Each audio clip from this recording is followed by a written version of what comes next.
So the very first thing we're gonna get out of the way right now is the assist. So if you're driving with the default settings right now, there's a high chance you're driving with a lot of assists on right now. So the very first thing you're gonna want to do is to turn them all off. The only exception that I would make is the damage, because if you put that on simulation, which is the highest, like the most difficult one you can put it on, if you shift badly or crash for any reason whatsoever, your car's gonna run like shit for the rest of the race, and that's only gonna make it take longer to beat the race, and you don't really want that. So if you can't handle simulation, it's okay to leave that off. Just put it on cosmetic at most, if anything. A bit of warning is your car will be significantly harder to drive, but it's worth it anyway, because even if you get last place, you'll get a lot more XP and money than you would if you got first place with the easiest difficulty settings. So the way you get to this race is that you go to the social tab, and then you go to free roam. If you can't do this part, you can't do the race, because this is the only place where you can actually get inside this race. The race itself is around like the bottom right corner of the map. It's like actually where the game starts out, I think. And the race you want is named Goliath, probably because it's the longest sprint race in the entire game. The next thing you're going to want to do is get a Horizon Edition car. Basically any car that looks like this one.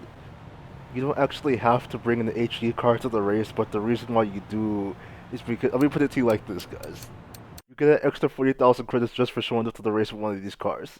Just for showing up, you get extra 40,000. So it's really hard to say no to that. So if you have the option to do this, you should. You don't even actually have to own the car. What you could do instead is, if you have a friend that has one of these, like one of these Horizon Edition cars, what you could actually do instead is have that person host the race for you. That way you can join the race and actually borrow their car during the race, and you'll get paid just the same, because that's exactly the way I did it. From that point, every 10 minutes you'll get 100,000 credits or more. 10 to 11 minutes is how much I would say it takes a good driver to get from start to finish, so I'm just putting that out there right now. It's actually a pretty long race, but if you're quick and you're good, you'll be able to finish it in around 10 to 11 minutes. Doesn't even really matter if you get DNF'd, you're still going to get a lot of money just because you returned off all the assists. You had a Horizon Edition car. You will get paid a lot more if you get in first place, but technically, since you'll still be paid for participating in the race, you don't actually have to finish it at all. You could actually just boost with your friends and take turns driving because of that. So I just wanted to put that out there in case some of you are pretty lazy, because I do feel your pain. If you're like, if you're too lazy to do the race, I feel your pain there. Sometimes I'm a lazy guy, but what you could do is you can have your friends driving the race for you. They'll get a lot more money than you, of course, for getting first place, but at least you'll get paid whatsoever just because you were in the race. Also, because of the amount of XP you get each time you do this race, you'll level up at least once, sometimes 2 times. The reason why this is important is because you get a wheel spin every time you rank up once. Which means if you hit pretty much what this means is you have a really high chance of getting even more money from the wheel spins, because the wheel spins usually give you money. Like, not all the 10 times you get money from wheel spins, at least for me.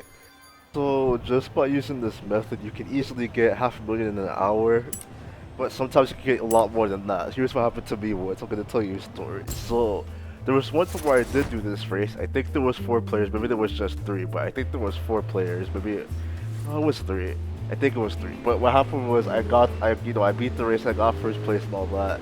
I'm pretty sure I got 79,000, or maybe it was just like just over 70. But I know it was over 70,000. And here's what happened. Basically, because you level up, like basically every time you do this race, you're guaranteed to level up at least 1 time. So what happened was I got a wheel spin, which is what you get when you level up once. And inside the wheel spin, I got 100,000 credits on top of the money I already won. But that's not even the end of it, because I also have that VIP DLC thing. All the money you get in wheel spins is doubled, so I actually got an extra 200,000 on top of the 70,000 from that race. So just from doing the race 1 time, it only took 10 minutes. Just doing it once, I got $270,000. So just to make it clear to you guys, it doesn't really matter if you get first place or not. But I would recommend that if you like in a race, let's say there's like 4 people inside the race, I would recommend that you aim to get at least 3rd place, because if you finish lower than that, I mean, basically if you get first place, you get more money, but at the same time, the only real incentive to win first place is to beat the race even faster, so you get paid faster. You don't actually have to beat the race to get a lot of money, but if you could beat the race faster than the guy in front of you, I suggest you go for it, because that way you both get paid faster. And the faster you get paid, the faster you can do it, the more money you're making overall, so keep that in mind too.